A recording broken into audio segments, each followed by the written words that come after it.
Muy buenas noches, qué bueno que está con nosotros. Esto es Índice Económico. Mi nombre es Rogelio Varela y me da mucho gusto saludar a María Elena Vega. Muy buenas noches, Rogelio. Y por supuesto a Daría Celis. Buenas noches, Rogelio, María Elena. Muy buenas noches. Quédese con nosotros, vamos a hablar de educación financiera. ¿Estamos enseñando a nuestros hijos a ahorrar?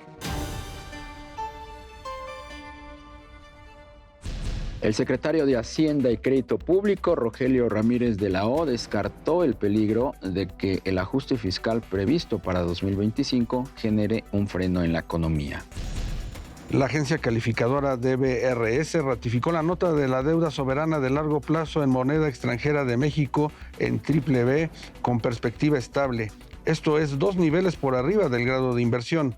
Con esta evaluación, en menos de 7 días, 3 agencias mantuvieron la calificación crediticia de la deuda mexicana en términos similares.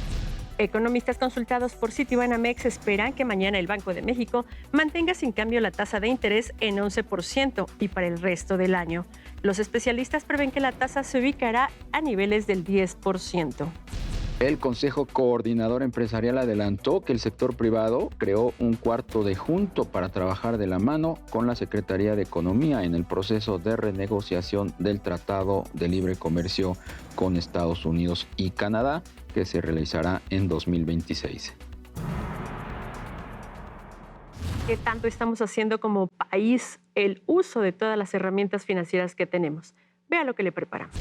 Los productos financieros son instrumentos que permiten a las personas y a las empresas a gestionar, invertir y proteger su dinero, los cuales van desde cuentas de ahorro hasta acciones y seguros. El abanico de estos productos desempeñan un papel esencial en las finanzas personales y en la administración de los recursos de las empresas. Comprender dichas herramientas demanda cultura y educación para impulsar la inclusión financiera. Los datos más recientes del INEGI indican que el uso de productos financieros formales disminuyó en 2021, pues de las 83.7 millones de personas adultas en nuestro país, 67.8% declaró contar con al menos un producto financiero formal, proporción menor al 68.3% del 2018. Además, existe una brecha que se vuelve más profunda en las diferentes zonas del país. En los últimos meses, cada vez más empresas de tecnología financiera, conocidas como fintechs, están buscando tener licencias bancarias. Es un segmento que está irrumpiendo cada vez más. Vamos a platicar esta noche con Juan Luis Ordaz. Él es director de Educación Financiera de la Asociación de Bancos de México. Bienvenido, ¿cómo estás? ¿Qué tal, Darío? Mucho gusto. ¿Qué tal, Buenas Mariana? noches. Gusto, Rogelio. Buenas noches. ¿Qué tan extendida está la educación, la cultura financiera en la población de cara pues a este surgimiento y cada vez mayor penetración de las fintech en México? Mira, siento que todavía nos hace falta avanzar mucho en ese sentido. Hemos venido, sí avanzando. Si lo vemos, creo que la pandemia sí generó a lo mejor un retroceso, sobre todo en el caso de las mujeres. Si vemos, por ejemplo, la tenencia de productos financieros de todo tipo, creo que, bueno, ahí sí claramente hubo una reducción en el caso de las mujeres, en el caso de los hombres pues siguió. Entonces me parece que pues a lo mejor sí todavía nos hace falta seguir trabajando en esa parte y bueno, sobre todo porque hoy estamos moviéndonos mucho hacia la digitalización, entonces creo que donde más pues se han venido generando a lo mejor cuentas, por ejemplo, digitales, pues ha sido sobre todo en la población joven, pero si vemos a lo mejor la población de más edad, pues ahí no necesariamente están en estos temas. Incluso todavía hay como una cierta resistencia a estos temas. Claro. Luis, ¿cómo llevar la educación financiera a los jóvenes, incluso a los niños, que serían, digamos, que la primera parte para generar buenos hábitos de ahorro? Mira, pues lo que nos dicen los estudios de la Organización para la Cooperación y el Desarrollo Económico es que básicamente el 90% de toda la conducta financiera que va a tener un adulto la aprende en casa. Ahí es donde están los maestros del dinero, los maestros de las finanzas, en realidad son los padres, los abuelos, los tíos, todos los que educan a una persona. Y pues justo en casa es donde se tiene que hablar de estos temas. Básicamente, la práctica se da ahí. A lo mejor nos pueden dar la teoría en las escuelas, pero la práctica nos las van a dar en casa. Y entonces, si esa práctica no es adecuada, entonces, ¿y cómo hacerlo? Pues desde forma muy sencilla, hablando cotidianamente de lo que hacemos con el dinero, pidiéndole incluso recomendación a los niños, a los jóvenes sobre estos temas, y seguramente vamos a hacer que se les despierte un poco más el interés y que nos puedan dar incluso recomendaciones de qué hacer con nuestro dinero. Juan Luis, sin embargo, el sistema financiero también requiere una corresponsabilidad en materia de educación financiera, en materia de asesoría financiera. Hay nuevas plataformas, como lo comentaba Darío al inicio, fintech, que se están creando como sistemas y que hay toda una revolución que a veces no permea a la gente. ¿Ahí qué se está haciendo? ¿Cómo diferenciar? ¿Cómo entrarle a este mundo que poco se conoce? Luego, recordemos que la educación financiera en México tiene relativamente poco tiempo, empieza en el año 2004 y a partir de ahí pues se han venido haciendo algunas acciones. Yo sí creo que es importante que esto lo hagamos desde las propias escuelas. Me parece que hemos hecho a lo mejor algunos trabajos, diferentes instituciones financieras, pero me parece que sí es importante que estos temas se puedan llevar a las escuelas. Hay, por ejemplo, casos aislados de algunas escuelas que lo han hecho a nivel personal casi, pero me parece que sí tiene que haber una política donde todos estos temas pudieran meterse desde las escuelas y que se le pueda enseñar a los niños, a los jóvenes sobre todo esto. Es una tendencia y me parece que sí, ahí tenemos un pendiente en esa materia. Decías hace rato que la cultura financiera empezó en el 2004. ¿Cómo empieza la cultura financiera y cómo podemos aspirar a que realmente desde temprana edad los niños empiecen a tomar conciencia de la importancia del dinero y de cómo cuidarlo? Bueno, a lo que me refería es que no necesariamente vamos a aprender bien. O sea, pero de que aprendemos algo, lo aprendemos. ¿Sabes cuál es la primera referencia que yo tengo de una verdadera cultura financiera? ¿Te acuerdas de las alcancías? Sí, sí, sí, ese programa que se hizo empezó en 1941, el programa de los bonos del ahorro nacional. Sí, sí, sí, sí. Esos fueron los primeros pasos. Esos fueron los primeros pasos que se hicieron. De hecho, incluso viene desde antes, desde 1926, cuando un banco en México forma un departamento del ahorro con el objetivo de capacitar. El Banco Nacional de México en aquella época empieza a capacitar a sus propios colaboradores, pero no había como tal un programa que buscara como objetivo el incentivar como a toda la población, y esto surge en 2004. Y ahora, en el caso de los hogares, en realidad aprendemos, aprendemos a lo mejor las malas prácticas, pero las vamos a aprender, o buenas prácticas en el caso de quien sí las tiene, pero de que se aprende, bien o mal, pero aprendemos. ¿Cuál podría ser una buena y una mala práctica? Pues que aprendes en la casa. A lo mejor una mala práctica, a lo mejor pues veo en casa que mis papás quizás se gastan más de lo que se gana, ¿no? Y a lo mejor eso yo mismo lo voy a aprender, porque ahí lo estoy viendo cómo se practica, qué se hace. Incluso mis patrones sobre el dinero los voy a aprender en casa.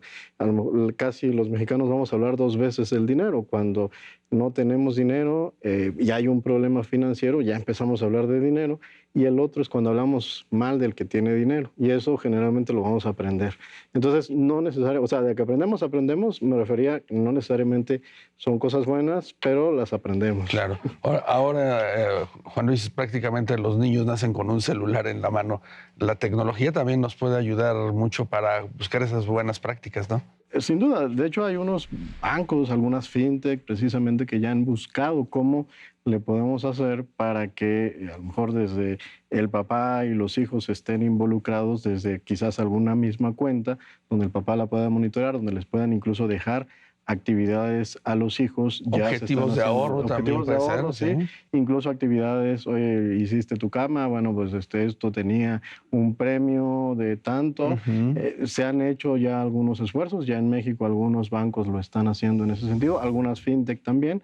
ya lo están trabajando. Todavía la penetración de estos productos pues es relativamente baja, incluso si nos vamos, por ejemplo, a cuentas ya en número, por ejemplo, cuentas de CETES, estamos hablando de poco más de 100,000 niños, o sea, esto representa menos del 1% de toda la población infantil. ¿Qué sectores, qué rubros, ahorita que decías CETES, qué sectores, qué rubros son donde se está atendiendo más o la gente está volteando a ver más o está aprendiendo más de estas herramientas financieras que tenemos en el mercado? Yo creo que con la pandemia hubo una muy alta preocupación, incluso toda la parte digital se incentivó, y las inversiones es algo donde hemos tenido un crecimiento bastante amplio, ¿no? De cualquier rubro, o sea, desde la población económicamente, pues A, B, C, C más, así. No, o sea, finalmente, pues el ahorrador típico generalmente suele ser hombre, suele ser de una localidad urbana, suele ser como de ciertos ingresos relativamente altos.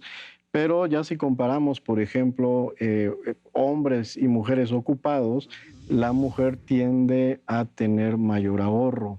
Entonces, ¿Y en inversiones? en inversiones todavía no. Ahí no hay todavía no. Únicamente la cultura financiera en este país se circunscribe al ahorro. Básicamente, sí, o sea, la mayor parte es ahorro, y ahora la mayor parte es ahorro informal. O sea, si estamos hablando de qué ha pasado con el ahorro, pues 60% de la población en México ahorra, pero el 52% aproximadamente de toda la población mexicana pues tiene ahorros informales. Estamos hablando de básicamente un 20% aproximadamente, de acuerdo con la ENIF, 22% ahorro formal. Perdón, pero ¿cuál es la diferencia entre un ahorro informal y uno formal? Pues básicamente el ahorro formal, el clásico, que lo tengo en el colchón. Bank. Las tandas. El del Colchón Bank. El mejor banco del mundo, el Colchón Bank.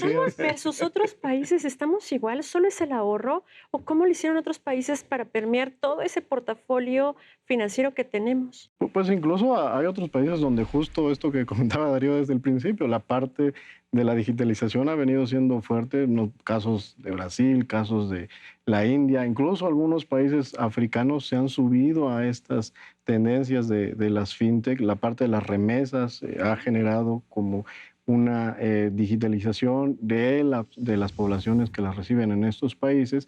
Por ejemplo, aquí en México pues, pensábamos que con CODI íbamos a tener una mayor penetración y bueno, esto no necesariamente, bueno, no ha ocurrido en realidad. Ahora tenemos DIMO, que también la tendencia pues nos está mostrando que no estamos yendo a la velocidad que quisiéramos. Claro, hay digamos que cierta resistencia al cambio, ¿no? El uso de efectivo, el hecho de ahorrar en un banco en vez de tenerlo, como dice Darío, en el Colchón Bank, ¿no? Sí, sobre todo en la población, en los segmentos más bajos, el 95% de las transacciones pues, siguen siendo en efectivo. Sigue habiendo una preferencia en ese sentido por utilizarlo y bueno, tenemos un enorme rezago y justo creo que ahí la educación financiera, pero creo que sí tiene que venir con alguna política que pueda incentivarlo, como ha ocurrido en otros países. Claro, en los libros de texto quizá, ¿no? Pues, y en muchas otras cosas. Pues Juan Luis Ordaz, director de Educación Financiera de la Asociación de Bancos de México, te apreciamos mucho que nos hayas acompañado esta noche. Al contrario, Gracias, muchísimas gracias. Buenas noches, gracias.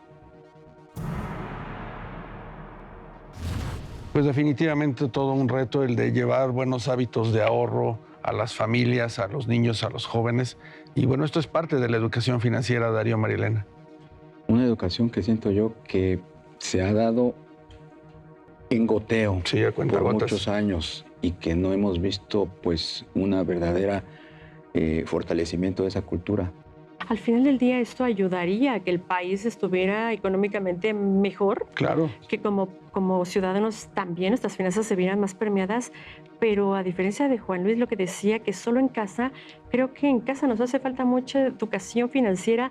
El sistema financiero, el sistema de educación tendrían que meterse a apostarle, ¿no? A ello. Sí, como comentaba Juan Luis, el mexicano sí ahorra, pero a lo mejor en segmentos informales. Muy poquito.